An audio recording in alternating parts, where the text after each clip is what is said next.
simlemala kasopite nadam chi diu kata sanin keizong kadam jing nai ahile tuni khun jong wel gim nei tia ki he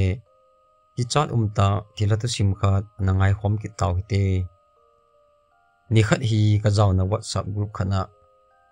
building ki saban hung ki ju kamun e ho jong in bara ka hi ji un phat si a ini khial le le ka chim tawin in mun de ta ka nei lo ji un kanu le ka pa in ma in mun ong ki ju a hol ji han chu ka hen in jong in hung ki ju chu kanu le ka pa ka vet sa ta na hi le alung lut hanin anu ya ki pe contact number chu kapan kul abolin akhiu pi na hi le man bai chan lak thum in akhiu hla pin sa building khanin lak thum ma chu kapan jong ki dang asan anei tian ma buina kho tan ji a lak thuma azu hi dan asei pha nun ke hon jong ima gel lovin lak thum chu kapita ve in nei te hi gampa ma hi ji un gala panin in mun na chu e hilun hiti chun ke hon jong mi ina uma in bahara la khana sang som som pi sangin building sunga chun kahung ki chon lu nun sim bang khai ho chu kapan mystery ho tha alan hiti chun achen to sim tu ka hin kop ta ve in bahara a kom naw da te din anu mama jengin damjong akidam sut sut jenge e ho jong mitam te ka hi povin kanu le ka pa to kanaw le ke bo ka hi win building sunga mi li bo ka hi je un anup na khat wang ala sam kit ji thove mystery hon jong building chu sim the na lai jo se sim chai ta win atha be in lut na ka nei un pathin ang sung in than do na ka nei ta ve hiti chun ki pa te in building sungin bol thei thei bolin kahu khosapan ta win hi kapa hi government service hi je in nise in office kain achi jin kanaw ta ke jong school kai ka hi han je in kanu hi achangin in kadal hajivin mi helma hi je in ke honga to gomin in sung chu asu thing ji na hi le envelope khatna gi chun lekha khat amun aman jong ipi lekha hi ya ki chun tup sel hedem tin ahong do in asim tan hi le thugul khat gi ji amun hiti hin ani ki sune ama sapenin kangai lut na salam ka hin bole dunia ka hin sei nom cha hi le imadang jong hi pon building first floor la well tui hu patien mang thiam win achuti lo le ke hon ka tu tabang o ne hin tu diu a hin hiji a chu hichi in ka dal ha ma sang wa a cheng pen penin ne he diwa gang chala ka ji a ka dal ha hi tin ane ki sunin a hi kanun jong thu cheng ki ji chu agelin hi le khat to win ei dai wa to na i koi pi dan win alan ke hon jong kamu wa kata asan kha diu chu ati azan meyin halwam in atu het chu ima a agel lo je in seijong asei ging tapoi phalini khu achal chalin nom ta building sunga ima cha thu umlowa ka changing lai un jan khani le ha ka simjo pungsom la khat donin pampo de ka hintin toilet nin ka chin hi le tui en umpon wel sunga tui chu khaido a toilet na ki dop ding ka ti lai ta in wel sungin thil ki pi egin khat ka zan pamlang bo lai wa a wel sung chu thim a hi ji in ema cha ka mu thei kit pon kin jong tui la ai pi da ding ham nga khat to uma ki pi hin ti ka tin tui chu ka hin ki dop in toilet sungin ka to tai chom khat ka to zo in mi khanin vela konin tui hin khai do in toilet na din ahongin kato na room kot chu all chan imacha seilowin a hin kivin kin jong kot ki ka ahom khat na chun ka ven hi le mi khat le kamun kain ko te hin te katin chom khat nei nga vo ka ti pi tai chutia nom ta toilet sunga ka to jing lai in le kamu chu awa le len kinjong e ngalal hitan ti katin thachim lo in ka hung pot tan hi le pamlang in koi ma jong kamukit poi e ngalal walji a ile hitan ti katin nom te in karum ka hin jonin zan ki chol do tai jingkho jong hong va in kinjong ka thil tu chu iza ka gel lo je in ka in ko te jong ka dong pun hiti chun koima ko ma sei ging lo in kom kit tai sun khat hi kanun pun sop ding atin wel tui chu a khai do na hi le sangkhol ki khat a khai do tha in sangkhol chung la chun samjang jong amun kanun jong kedang asan ale lam khanin agyal kenin hi le mi umlo na yong so ta a azat zat jong the he tin akil hamun kinin tui chu man cha din akithal kit tai all in kichat na thei thil alung pantan e hon imathu ka het lo ji un iman ka gyal puvin tui ha alai ni pi lai hi je in wel tui tai lo chu manding om kit pon hiti chun ke hon jong upai lo manin wel tui chu kamang mangji ta ve ke hos in kamang povin kaveng hon jong khat ve ve le hong ki thal jivin ke ho bangin am hon jong samjang amu jivin navel sung uhi khat ve na su thieng ngai je atp jive in bara a ko naw ta te din in len mong mong hi phanin in sunga gancha khat be to khom lo hi anom zo pui ka ti pha nun kapan jong ui cha wa the khat aloi pa komin a hin lan in sulum din ka hin ki wa pan tawin hi le zan khat in noi langa thil khat hap to angi ekop jing chu kapan azan chuphanin aman jong agaven ui cha chu apho asalin hi le som khat a phajin a hin dal ha le a ki tha pat ki jin chuphanin kapa in kidala kit jong le ham ding mi imut mo sa tin wi cha chu ga pui ding tin step in akum su tan hi le wi cha in capacity ma akup a het phanin athip chenin amei epe in ki phalam te in kapa komlam chu a hindalin in ning ka chu ana le len chuphanin kapa jong alung adongin alung don manin wi cha chu ke hogi na lang in ahin pom to go na hi le ahung kile stigma ahung kal to pet ta in welcome la in mi nui gin ahin jan kapan jong kidang asan ti jati in ga ven hi le ima jong amukit poi ahung ke ya kal to ding ahin ti po po le mi nui gin le kagin ki gom in zakit jin achai nan kapa jong ati hongjan ti jata in hiti chun all in welcome to anai lunin avetan hi le kiging chang lo in wel sunga konin numei mi chang mlowa hungkal do khat amu phanin ama jong ati zawalin ahung peng jing tan hi le ke ho zo si jong e hin su khangun kapa pen lang chu ka hin dalun kapa chu ka ko tawin hi le wel panga ti jata anom chu ka movin chuphanin kapa jong ki thingpum in wel sung chu akwa in a hai let lu jeng tai kapa pen lam dal ngen ka hi ta jiun awa thei ima ka choi man ta povin chuphanin kanun gang chalin lem galan hi le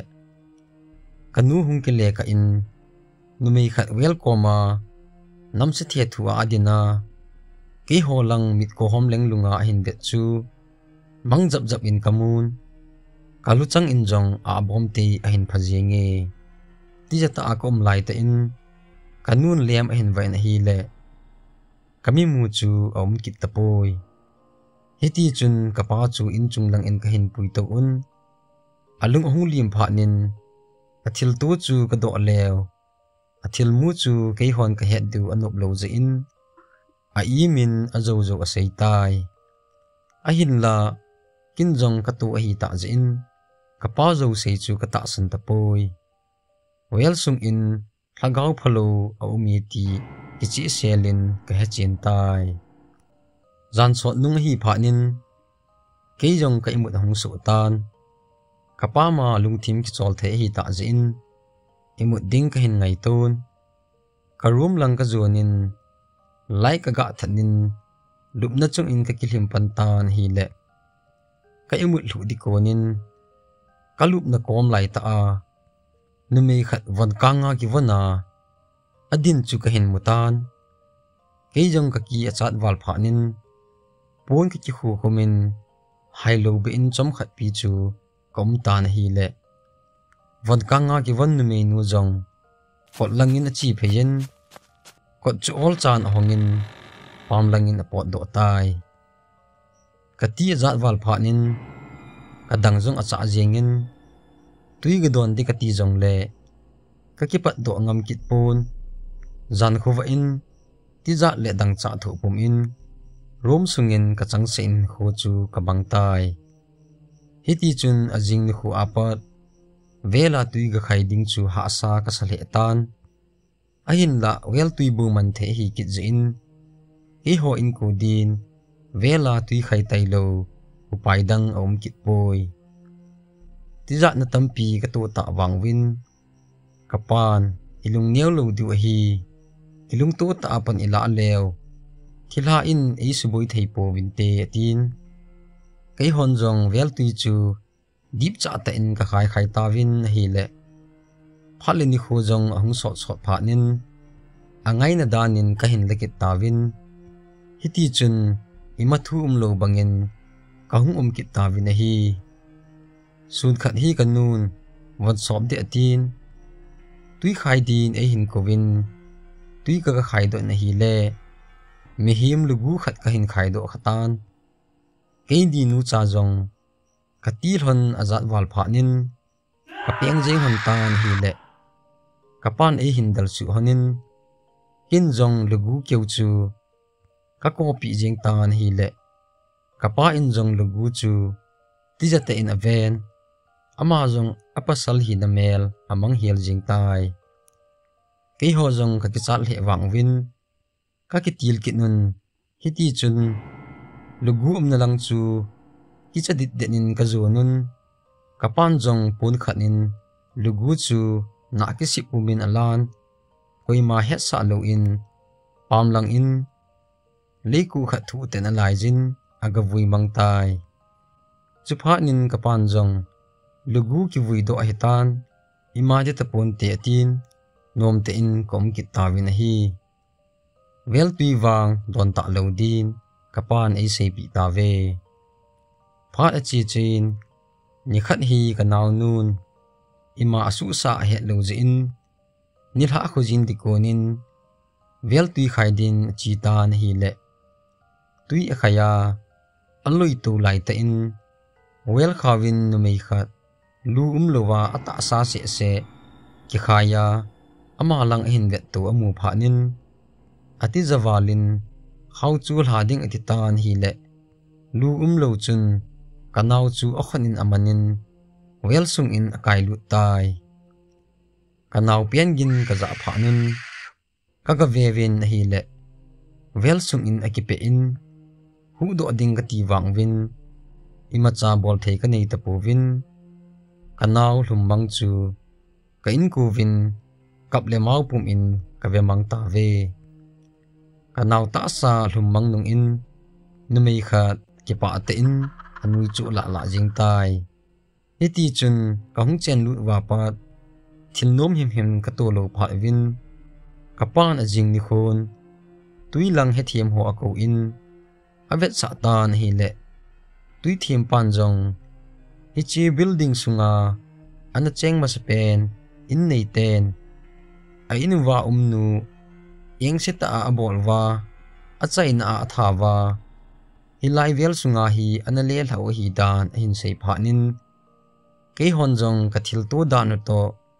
thil su dan ka vet lew akitu chet tai wel sunga den na lai naw nu thilong zong tui thiam hon ala da un vel zong hu bi din ei sei pi ta ve heti chun ajing ni khun lai na ta in kanaw nu thilong chu ka vui do ta ve kanaw nu pul do nan in kho kamang tawin in sunga anyaw pian ma hi jin kanu le kapan angai de in mun ka cho zong kisi nan adim han tai ajing ni khun kanu in mun kalu ti laiwa en vlop ma ki chu na thu cheng zui dinga ki koi asim do chu ahin gyal do in to na dana ala a anahal ha thu zong asayin thiam mo ag chan le jeng tai juphanin kapa in e ho ma sanga te zong hin athu chimwal pharwa in hi man bai cha zo udan hi bo we tin anu le kai komin asayin ima zo si hi ki hil na hin thilman lu ta khat man bai cha ki zo thei ki ti hin ti za na le lungim na alu thei ti he de hi jingi ti tai ajing a thai jin